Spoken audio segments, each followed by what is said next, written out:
सुप्रभात। मेरे इस वीडियो में आप सबका हार्दिक स्वागत है। आज हम लोग कुमार भारती कक्षा 10वीं के अकथ कथ्यो ना जाए संत शिरोमणि नामदेव द्वारा रचित कविता का अध्ययन करने चल रहे हैं। तो सर्वप्रथम कवि परिचय जान लेते हैं। भक्त शिरोमणि नामदेव महाराज का जन्म 26 अक्टूबर 1270 में महाराष्ट्र के सतारा जिले में कृष्णा नदी के किनारे बसे नरसी बामड़ी नामक गांव में एक सिंपी, जिसे छीपा भी कहते हैं, के परिवार में हुआ था। इनके पिता का नाम दामा सेठ और माता का नाम गोड़ाई देवी था। इनका परिवार भगवान विट्ठल का परम भक्त था। नामदेव का विवाह राधाबाई के साथ हुआ था और इनके पुत्र का नाम नारायण था। संत नामदेव ने विसोबा खेचर को गुरु के रूप में स्वीकार किया था। ये संत ज्ञानेश्वर के समकालीन थे और उम्र में उनसे 5 साल बड़े थे। इन्होंने मराठी के साथ ही साथ हिंदी में भी रचनाएं लिखी और मुखबानी नामक पुस्तक में इनकी रचनाएं संग्रहित हैं। विट्ठल भक्ति इनको विरासत में मिली थी। संत नामदेव ने अभंग गाथा लिखी थी जो बहुत प्रसिद्ध हुई है, जिसमें लगभग 2500 अभंग हैं। आइए कविता की तरफ बढ़ते हैं। नामदेव जी अकथ कथ्यो ना जाए कि ईश्वर के बारे में, राम के बारे में कह रहे हैं कि आपकी कथा अकथनीय है, अवर्णनीय है। संत नामदेव ने इस कविता के माध्यम से राम नाम की महिमा का बखान किया है। वहाँ ये कहते हैं कि मेरे पास जो कुछ भी है यह सब राम का ही है। तो आइए कविता देखते हैं। राम नाम सेती राम नाम बारी, हमरे धन बाबा बनवारी। या धन की देखो अधिकाई, तस्कर हरे न लागे काई। दह दिस राम रहा भरपूरी, संतनि नियरे साकत दूरी। नाम देव कहे मेरे कृष्ण सोई, कंत मसाहत करे न कोई। अब देखिए अर्थ क्या बता रहे हैं।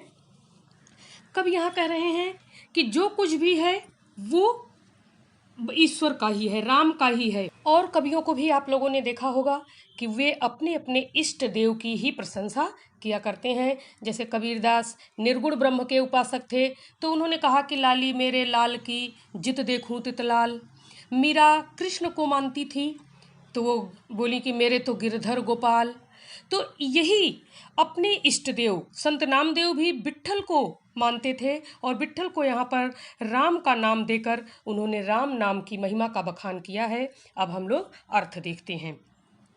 राम नाम सेती राम नाम बारी, ये कह रहे हैं कि मेरा जो कुछ भी है वो नाम श्री राम जी का है। चाहे वो खेती हो, चाहे बाड़ी हो, सब कुछ राम का ही है। हमारे धन बाबा बनवारी, बनवारी यहाँ कृष्ण के लिए आया हुआ है। कह रहे हैं कि श्री कृष्ण ही हमारी धन संपदा है। श्री कृष्ण एक ऐसा धन है, या धन की देखे अधिकाई, तस्कर हरे न लागे काई। कह रहे हैं कि यह एक ऐसा धन है कि ना तो इसको तस्कर, तस्कर का मतलब चोर, ना तो चोर इसे चुरा सकता है और ना ही ये कोई पानी है कि इस पर काई लग जाएगी, फिसलन हो जाएगी। तो दह दिस राम रहा भरपूरी, संतन नीरे साकत दूरी। अब आगे क्या बता रहे हैं कि संतों की संगति करनी है।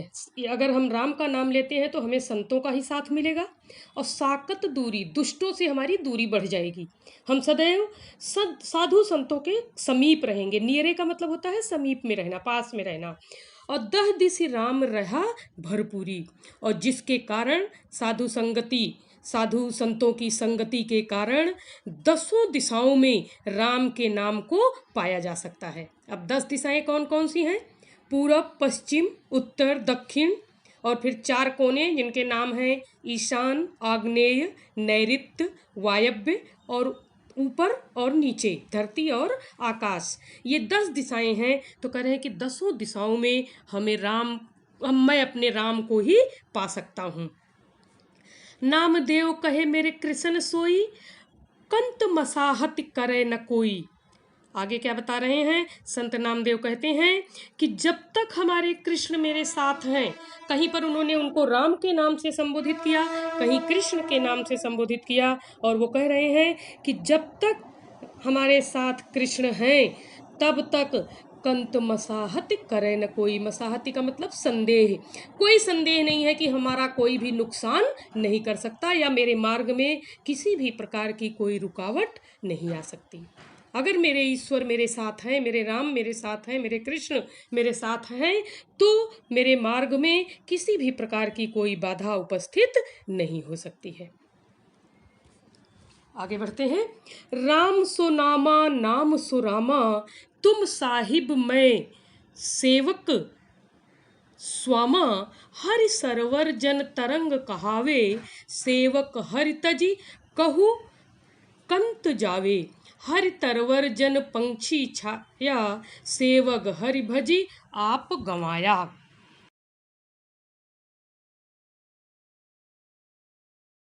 राम सुनामा नाम सुरामा, मेरा मुझ में कुछ नहीं, जो कुछ है सो तेरा। ये भाव देखिए, कभी यहाँ नामदेव जी कह रहे हैं कि राम के नाम में ही मैं नामदेव पूरी तरह से समाहित हो गया हूँ और मैं राममय हो गया हूँ। समझे कि मेरा मुझ में कुछ नहीं, जो कुछ है वो तेरा, कि मैं तुम्हारे अंदर पूरी तरह से समाहित हो गया हूँ, राममय हो गया हूँ। इसलिए नामदेव आगे फिर कह रहे हैं कि तुम साहिब मैं सेवक स्वामा, कि आप मेरे मालिक हैं। हे भगवान, हे ईश्वर, आप मेरे साहब हैं, मालिक हैं, और मैं सेवक, मैं आपका दास हूँ, आपका सेवक हूँ। अर्थात नामदेव के अनुसार जो कुछ भी है सब कुछ आप ही हैं, मैं आपके आगे मेरा कोई अस्तित्व नहीं है। फिर आगे बता रहे हैं, हरि सरोवर जन तरंग कहावे, कह रहे हैं कि आप और क्या हो। तो नामदेव कहते हैं कि आप सरोवर, सरोवर का मतलब तालाब, तालाब की तरह हैं, और उस तालाब में उठने वाली मैं लहर हूँ, तरंग हूँ। तो अगर तालाब ही नहीं रहेगा तो लहर तो उसमें उठेगी नहीं, मतलब आप नहीं रहेंगे तो मेरा कोई अस्तित्व भी नहीं रहेगा। और सेवक हरि तजी कहु कत जावे, तो हे यह सेवक आपको त्याग कर, हरि को त्याग कर, अपने मालिक को त्याग कर कहाँ जाएगा? नहीं जाएगा, कहीं भी नहीं जा सकता है, क्योंकि मेरा अस्तित्व तो आपसे ही है। फिर आगे बता रहे हैं, हरि तरवर जन पंछी छाया, और आप क्या हैं? हरि तरवर, आप वृक्ष हैं, और उस वृक्ष पर, उस वृक्ष की छाया में बैठने वाला मैं पंछी हूँ। समझे कि ईश्वर जो है वो पेड़ की तरह हैं, और उनकी भक्ति करने वाले लोग या मैं उन पंछियों के समान हूँ। तो सेवक हरिभज आप गवाया, और जब हम हरि भजन में लीन हो जाते हैं तो हमारा आप गवाया, हमारा अहंकार अपने आप ही दूर हो जाता है। कहने का अर्थ ये हुआ कि यदि हम ईश्वर की भक्ति में लीन होते हैं तो हमारे मन के विकार, काम क्रोध लोभ मोह मद माया जो कुछ भी है, ये सब पूरी तरह से दूर हो जाती है, और हम बिल्कुल, हमारी आत्मा बिल्कुल पवित्र हो जाती है। आइए शब्दार्थ पर एक नज़र डाल देते हैं। शेती, खेती या कृषि, सा का प्रयोग यहाँ पर खा की तरह से किया गया है। देख्यूं, देखना। सेवग, सेवक। सरवर, तालाब, सरोवर। पंछी, पंछी। जम, यमराज के लिए आया है। बौरे, नादान। बपुरी, तुच्छ, बेचारी। नियरे, समीप। साकत, दुष्ट। विधि, नाना विधि, अनेक प्रकार। मोहि, मुझे। कागद, कागज। सलिल, पानी। अकथ, न कहने योग्य। छिपे, बेगवान। भड़त कहते हैं। आगे बढ़ते हैं। जन नामदेव पायो नाम हरि, जम आय कहा करियो करिहे बौरे। अब मोरी छूट परी, भाव भगति नाना विधि कीनी, फल का कौन करी, केवल ब्रह्म निकट लेव जागी लागी, मुक्ति कहा बपुरी, नाम लेत सन का दिक तारे, पार न पायो तास हरी, नाम देव कहे सुनो रे संतो, अब मोहि समझ परी। अर्थ देखते हैं। अब यहाँ पर संत नामदेव क्या कह रहे हैं कि जन नामदेव पायो नाम हरि। जिन लोगों ने नाम पा लिया है, किसका? हरि का, ईश्वर का नाम, राम का नाम जिन्होंने पा लिया है, जम आय काय करी है बौरो, यमराज उसका क्या बिगाड़ सकता है? अर्थात यमराज उसका कुछ भी नहीं बिगाड़ सकता, वो सीधे मोक्ष को पा जाते हैं। अब मोरी छूटी परी, मैंने तो ईश्वर को पा लिया है, इसलिए अब यमराज मेरा कुछ भी बिगाड़ नहीं सकते हैं और मैं अब मोक्ष को पा जाऊंगा, मुक्त हो जाऊंगा। अब मुझे कोई भी मुक्ति पाने से रोक नहीं सकता। अर्थात आवागमन का जो है कि जन्म और मृत्यु के बंधन में जो हम पड़े हुए हैं, वो मेरी पूरी तरह से मुक्त हो जाऊंगा, उससे, उस बंधन से छूट जाऊंगा। अब मेरे ईश्वर मेरी सहायता कर रहे हैं। भाव भगति नाना विधि कीनो, किन्हीं फल का कौन करी। कह रहे हैं कि मैंने तो भाव भगति, अनेक प्रकार से मैंने भक्त, नाना विधि का मतलब, नाना का मतलब अनेक, अनेक प्रकार से मैंने भक्ति की है। उनकी भक्ति मैंने ईश्वर की अनेक प्रकार से की है और उन्होंने मुझे उसका फल भी दिया है। और भक्ति करने पर तो फल मिलता ही है। केवल ब्रह्म निकट ल्यो लागी, मुक्ति कहा बपुरी।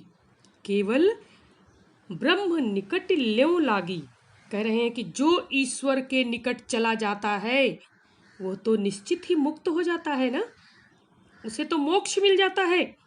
जिन्होंने उनका नाम ले लिया है वो पूरी तरह से मुक्त हो जाते हैं। नाव लेत सनकादिक तारे, पार न पायो तास हरी।